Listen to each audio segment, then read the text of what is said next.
Sahabat Sinergi, sambil kita santai, kita sedikit bercerita ataupun mengupas yang saat ini eco farming menjadi satu hal yang tren, artinya yang sangat-sangat menjadi pembahasan di mana-mana.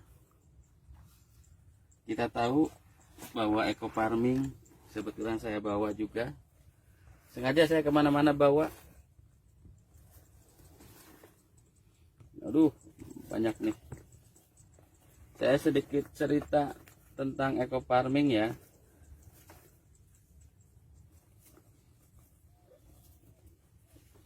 Ini ada 3, kebetulan saya punya sampelnya. Ini dari berbagai generasi nih ceritanya. Yang pertama, ini eco farming yang model lama, yang boleh dikatakan modelnya bentuknya kering ya, bisa dilihat. Nah, kering ini tetap diproduksi oleh PT Bio dengan catatan ada pembedanya di hologram ya. Betul, hologramnya udah udah terlalu lama ya. Nah, ini jelas tuh diproduksi oleh PT Bandung Eco Sinergi. Tetap. Jadi yang kering itu sebetulnya pada awalnya dari PT Bio ini juga memproduksi dalam bentuk kering. Lalu dengan berjalannya waktu, bahwa eco farming yang kering ini ada hal yang perlu disempurnakan, dimana pada kondisi kering ini selain pertama menyulitkan dalam pelarutan, agak lama ya maksudnya, terus juga kondisi kering, kondisi yang tidak diinginkan oleh bakteri, terutama bakteri positif, sehingga PT Bio mengeluarkan dalam bentuk lembab. Nah, setelah yang kemasan yang ini di stop, artinya tidak diproduksi kembali, muncullah yang berikutnya, yaitu eco farming dalam posisi sebagai double power. Nah, double power ini sama satu produksi dengan PT Bio. Nah, makanya di sini ada konsultasi selanjutnya lewat PT Bio. Jadi tetap produksi dari PT Bio. Nah, ini pada awalnya baik yang pertama nih, maaf ya, yang pertama urutannya ini pertama, kedua ini masih dalam bentuk yang memang belum ada izin edar ya untuk kalangan sendiri, tapi dalam proses. Nah, dalam proses, nah ini kelihatan nih logonya asli PT Bio yang masih kelihatan. Nah, lalu setelah munculnya ataupun setelah keluarnya SK Menteri ya, dari Menteri Pertanian, izin resmi keluar, maka disempurnakan lagi, bentuknya hampir sama, cuma ada tulisannya New Formula ya, New Formula. Jadi lihat New Formula. Terus juga di sini ada komposisinya ya, jelas. Terus juga sama diproduksinya oleh PT Bio. Ada kelihatan ini resmi ya, jadi ada produsen atau memproduksi pupuk itu sendiri. Nah, ini SK Menterinya ada di sini tulisannya tuh, dan ada masa expire. Sebenarnya masa expire ini hanya mengikuti standarisasi dari peraturan. Yang sesungguhnya ini masa expire-nya cukup lama, cukup panjang, selagi memang kondisi disimpan pada kondisi suhu kamar. Nah, kita lihat di dalamnya ya. Tadi yang pertama kering itu tidak ada bungkus plastik. Nah, yang ini sudah berbungkus plastik. Nah, ini kelihatan ada spora. Spora ini menunjukkan bahwa inilah yang dikatakan organik. Jadi kalau tidak organik, mohon maaf, bahan bakunya bukan organik misalnya, dia tidak akan menimbulkan spora. Spora ini juga ada fungsinya, yaitu untuk sebagai jamur antagonis ya, yang biasa menyerang di bagian tanah. Di dalamnya dilengkapi juga dengan ini seperti biasa. Nah, bedanya kalau yang tadi yang yang double power ya, saya ulang lagi, yang double power. Nah, yang double power ini ada tulisan ini di dalamnya itu. Nah, pupuk ini dapat digunakan juga untuk ternak dan ikan. Oke, kita sedikit mengenal lebih dalam mengenai ekofarming itu sendiri. Ekofarming ini perlu sahabat sinergi para petani ketahui bahwa ada kandungan utama di dalam pupuk ini ya, ada dua. Yang pertama nutrisi, yang kedua bakteri. Kita ambil yang utamanya adalah bakteri. Kenapa saya katakan ini utama? Karena disinilah kerja bakteri nanti akan mengembalikan proses restorasi kesuburan lahan. Nah, bakteri yang ada di dalam ini diantaranya berfungsi sebagai penambat nitrogen, dimana dengan proses fiksasi, dimana kita dengan adanya hadirnya bakteri itu, nitrogen yang akan diserap oleh tanaman itu bisa dibantu oleh bakteri dalam proses fiksasi, sehingga nitrogen bisa dibentuk dalam bentuk nitrat yang biasa diserap oleh tanaman. Yang kedua, ada bakteri yang fungsinya mengurai pupuk kimia sendiri, yaitu khususnya fosfat. Karena fosfat ini pada umumnya pupuk kimia yang proses penyerapannya maupun proses rilisnya itu cukup lama, bisa sampai 2 bulan gitu. Terus yang ketiga itu ada namanya bakteri pengurai bahan organik.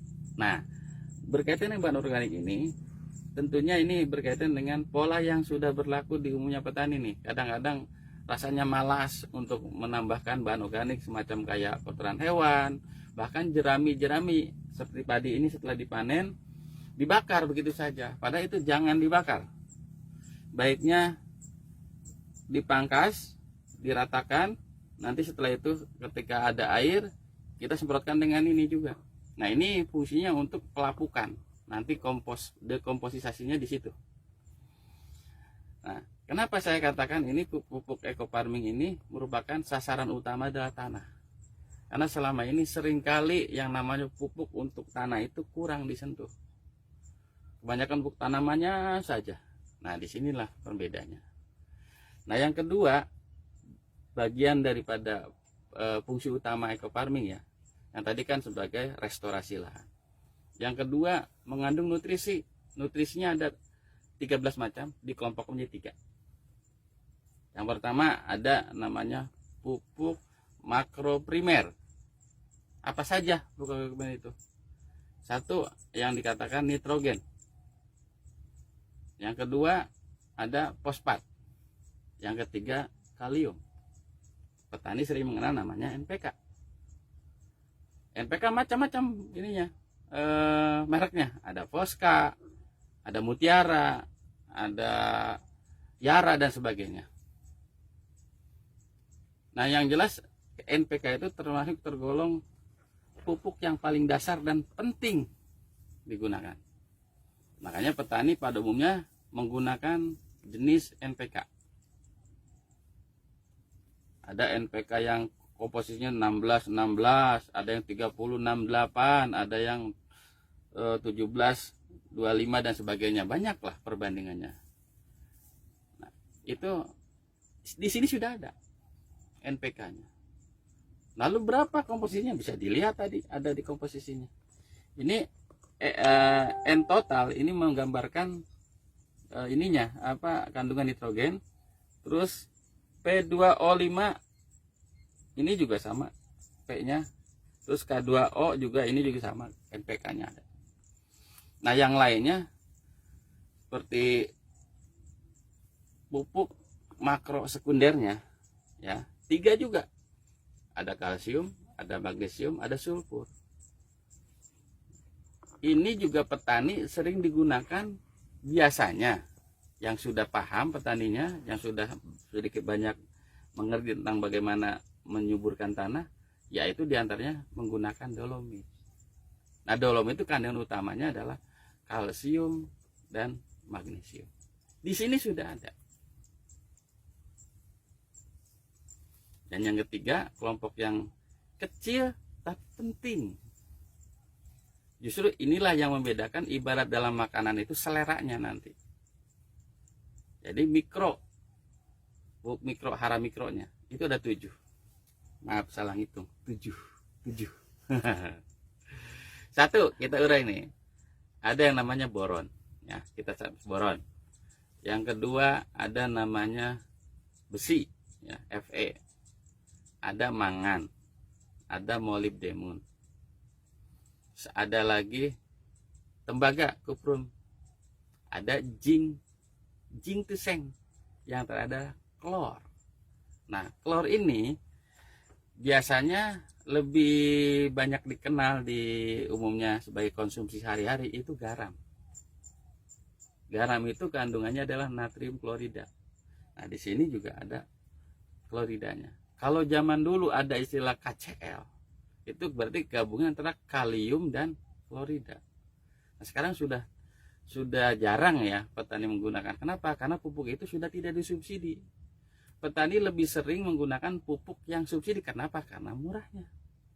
Nah, di sini mungkin pemerintah sudah berusaha untuk membantu. Dari tahun berapa itu subsidi berlaku? Semenjak zamannya Pak Presiden Soeharto. Ya, tahun 60-an, bahkan zaman Bung Karno juga sudah ada, cuman lebih ininya ke zaman periode Orde Baru, karena ada Repelita dan sebagainya. Yang jelas pupuk ini sudah lama disubsidi. Entah di zaman sekarang ini Pak Jokowi rupanya mengurangi, entah ada kepentingan apa, saya nggak ngerti lah, itu urusan politik. Yang jelas pupuk subsidi mulai saat ini mulai dikurangi subsidinya. Makanya kesempatan emas buat kita.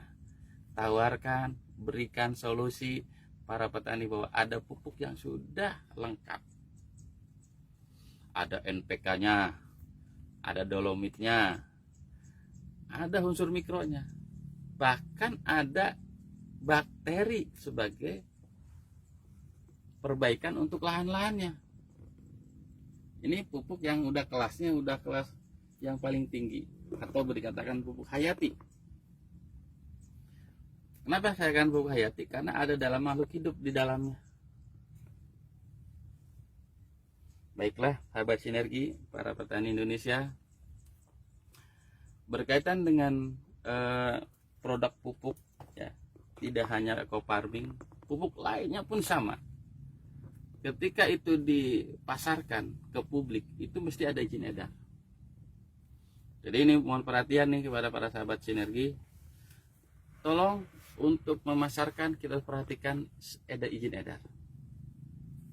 Artinya kalau kita sudah memasarkan atau menjual belikan produk yang ada izin edarnya, kita aman. Artinya resmi oleh pemerintah diizinkan. Mohon maaf, yang belum ada izin berarti belum secara publik dibolehkan. Nah, sementara kalaupun ada, sifatnya intern. Seperti ini yang tadi saya katakan di awal, karena ini juga pupuk ini dalam rangka uji coba awalnya, demplot di mana-mana, makanya tulisannya adalah untuk kalangan sendiri. Makanya yang mendemplot rata-rata adalah membernya atau anggota yang sudah tergabung di eco farming. Baik Bapak Ibu sekalian, rasanya untuk cerita eco farming ini banyak hal ya yang harus kita perhatikan, terutama ketika kita mau melarutkan ya. Terkadang ini banyak sekali yang menjadi pertanyaan, Pak boleh nggak kalau misalnya dengan air biasa atau tambah gula dan sebagainya. Saya sudah katakan bahwa untuk pelarutan ini, kalau tujuan utamanya untuk tanah, semprot ke lahan, ini dilarutkan dengan air tetes tebu atau air tebunya langsung. Kalau ada, kalau tidak ada, gunakan air kelapa. Di situ sudah ada gula, zat gula dan alami, aman. Jadi saya pesankan bahwa untuk sasaran lahan silakan gunakan air kelapa atau air tebu tanpa harus ditambah gula. Mohon maaf, gula-gula yang dikatakan ada gula aren, gula pasir, itu tetap aja prosesingnya itu mungkin ada pengkristalisasinya atau ada yang memang kita tidak tahu apakah berbahan kimianya berapa persen, kita nggak tahu. Tapi yang nama air kelapa itu murni dari alam. Masuk tebu juga sama. Ternyata yang alami itu sangat menyehatkan. Terus bagaimana kalau misalnya untuk sasaran yang berikutnya tanaman? Karena kita selain mupuk tanah, kita juga pupuk tanaman. Nah, kalau tanaman akan lebih aman, gunakanlah air aqua yang 1,5 liter atau air mineral yang tujuannya air itu steril, aman dari kontaminasi bahan-bahan kimia. Nah, mohon maaf, petani kadang-kadang melarutkan pakai air yang ada di ini. Ini mohon maaf, air yang di sawah itu juga belum tentu steril kalau sawahnya menggunakan pestisida. Mungkin aliran air yang ada di sekitar pematang pun bisa aja itu mengandung ini. Cuman ya nggak tahu kita kadarnya berapa persen, kita nggak tahu. Nah, untuk khusus pelarut kalau bisa jangan menggunakan air yang lain lah, air biasa atau air keran juga boleh, yang penting air bersih dan steril. Nah, bagaimana kalau dengan air biasa, apa perlu penambahan molase gitu kan? Kalau untuk tanah boleh gunakan molase, atau bahasanya kalau molase yang sebenarnya itu bentuknya itu hitam kental kayak kecap, bahkan pakai kecap pun nggak apa-apa, pengganti dari molase gitu kan. Selanjutnya yang tadi saya katakan untuk pemupukan ke tanaman ya, jangan gunakan larutan gula. Nah, ini sering banyak terjadi rekan-rekan, khususnya para petani juga para member yang mohon maaf kadang jadi simpang siur nih, mana yang benar, pakai molase apa enggak. Saya katakan kalau pakai molase itu dengan catatan pakai air biasa. Kalau udah pakai air kelapa, ngapain harus pakai molase? Sekarang fungsi molase atau zat gula atau larutan gula itu tujuannya apa? Untuk nutrisi bakteri. Nah, kenapa saya anjurkan kalau untuk di lahan kita gunakan air kelapa, kita gunakan air tebu. Kalau tidak, misalnya air biasa ditambahkan dengan molase atau kecap misalnya. Tujuannya supaya apa? Supaya si bakteri itu berkembang lebih banyak, sehingga ketika kita semprotkan ke tanah, bakteri sudah banyak yang memproses di situ. Lain cerita kalau tidak ditambah. Bahkan dianjurkan harus dimalamkan atau fermentasi 3 malam. Jadi kita hitung mundur, berarti untuk lahan H-5 itu standar dari petunjuk di sini. Plus 3 malam, jadi 8. H-8 harus dipersiapkan pelarutannya. Itu untuk lahan ya. Kalau tanaman sederhana. Jadi dengan air biasa yang saya katakan tadi dilarutkan, dan saya udah berulang-ulang katakan kenapa saya menganjurkan yang lembab. Karena Pak, itu mudah untuk dilarutkannya, lebih cepat. Jadi nggak ngambang begitu. Nah, dilarutkan saat itu ataupun sehari sebelumnya atau maksimalnya atau minimalnya 15 menit sebelum digunakan bisa dilarutkan. Lalu disemprotkan langsung. Nah, penyemprotan ini dilakukan pada usia tergantung tanamannya. Tanaman apa dulu yang akan kita semprot? Padi kah? Cabai kah? Nah, ada satu hal pertanyaan nih seringkali. Pak, boleh enggak kalau kayak padi sudah sampai 5 tahap penyemprotannya itu sampai udah 5 kali, berarti udah 2 bulan. Nah, kayak seperti ini nih. Ini posisinya udah lebih dari 2 bulan. Udah keluar malai. Paling tidak umur sekitar 65-an. Ya, 65 hari. Nah, apakah masih boleh disemprotkan lagi nih ekofarming? Pertanyaan seperti itu. Silahkan, karena standarnya 5. Kalaupun mau ditambahkan, silahkan paling tidak 2 kali lagi. Sampai umur berapa? Sampai umur 85. Selangnya 10 hari. Dari 65 jadi 75, 75 ke 85. Silahkan. Jadi untuk nanti pengisian akan lebih maksimal. Karena ingat, di sini kandungannya juga selain ada bakteri, juga ada nutrisi. Nutrisi yang dibutuhkan untuk pengisian. Begitupun tanaman cabai. Tanaman cabai kan panjang umurnya tuh, bisa sampai, yang jelas semua tanaman yang di dalam tabel ya, tabel ini nih. Kan semua yang tabel di sini itu mengacu kepada umur tanaman sekitar 2 bulan atau 60 hari. Padahal tanaman ini lebih dari 60 hari sampai panen. Apa masih boleh? Boleh-boleh saja. Cuman ke sana harus ada interval waktu yang rutin ya. Misalnya pas 10 hari atau misalnya 15 hari juga boleh. Bahkan maaf, ini di luar aturan yang sudah baku ya. Di sini ada jadwal untuk padi aja per 14 hari. Cabai pun per 14 hari. Bagaimana kalau dilakukannya itu lebih pendek, 1 minggu? Boleh tidak? Boleh. Itu tidak masalah. Kenapa? Karena disinilah kelebihan ekofarming ya. Yang pertama, kalau kurang itu jadi masalah, tapi kalau lebih juga bagus. Begitupun dalam tahap waktu aplikasi. Kalau misalnya 2 minggu, emang tepatnya. Kalau misalnya di bawah 1 minggu, di bawah 2 minggu, jadi 1 minggu atau 10 hari, boleh tidak? Silakan. Artinya semakin pendek semakin, ya kalau misalnya sampai tiap hari mah ya kebangetan lah gitu kan. Nanti biayanya makin bengkak. Lagi pula kalau tiap hari udah terlalu ini, ya paling tidak seminggu sekali lah. Itu yang paling pendeknya. Nah, begitupun di tanaman-tanaman tahunan seperti kelapa sawit, karet dan sebagainya. Di sini kan 6 bulan, 60 hari. Nah, bagaimana dengan yang tahunan begitu? Tetap aja kita ngitungnya per siklus masa pemupukan. Jadi kalau misalnya di sini hitungannya adalah 60 hari, 1 tahun adalah 365 hari. Anggaplah kalau 60 hari berarti sekitar 2 bulan plus masa pengolahan lah ya, atau masa jeda. Jadi paling tidak untuk 1 tahun bisa 3-4 kali. Dan biasanya kalau untuk tanaman tahunan mengikuti pola musim penghujan kah atau kemarau. Kenapa sih kalau dihitungnya berdasarkan musim? Ya kita dalam proses pemupukan tidak lepas air. Sekarang kondisi tandus. Nah, ini satu saran juga.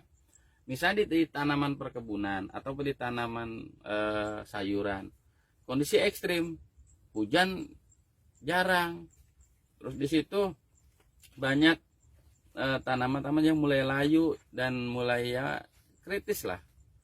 Nah, saran saya, jadi sebelum melakukan aplikasi ekofarming, siram dulu tanahnya biar beradaptasi dulu dengan kondisi air yang ada. Nah, air di sini penting dalam proses pemupukan karena salah satunya adalah untuk pelarut. Jadi di sini fungsi daripada ekofarming ini akan lebih maksimal ketika kondisinya itu juga air tersedia. Nah, kurang lebih seperti itu ya tentang cerita bagaimana mulai dari perjalanan produk, terus fungsi dari produk, terus juga kita cerita tentang bagaimana hal-hal yang ekstrim ya. Saya kira kalau hal yang berkaitan dengan hama dan penyakit ini bukan bidangnya. Kenapa? Karena ini fungsinya pupuk. Hanya saja ada pesan bahwa dengan ekofarming tanaman jadi sehat, tanaman jadi kuat. Tadi petani saya bilang katanya kalau ekofarming batang padinya aja keras.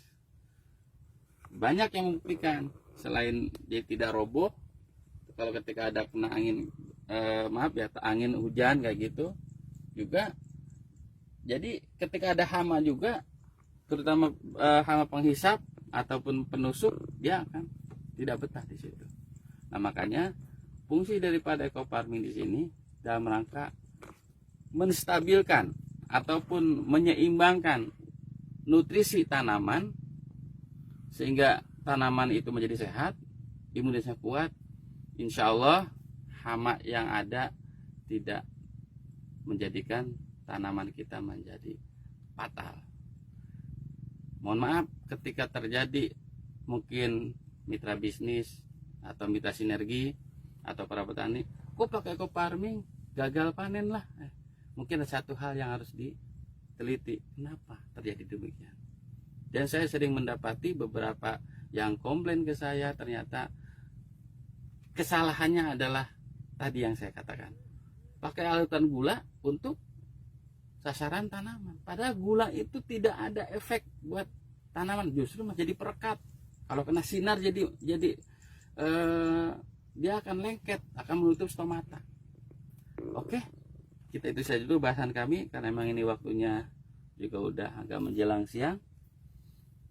Sekali lagi, sahabat sinergi, eco farming, para petani Indonesia, di bulan Ramadan ini kita tetap semangat, kita tetap menjalankan aktivitas sehari-hari, karena bertani tidak boleh berhenti. Pangan harus kita perjuangkan. Dan kita sebagai petani, kita sebagai pejuang pangan, jangan menyerah. Di sini sudah ada eco farming sebagai sarana kita untuk menumbuhkan, untuk mengembangkan pertanian jadi sehat, tanamannya juga kuat, hasilnya juga bermanfaat insya Allah. Itu saja yang bisa kami sampaikan. Salam eco farming, salam sinergi, lahan subur, petaninya makmur dan berkah. Assalamualaikum warahmatullahi wabarakatuh.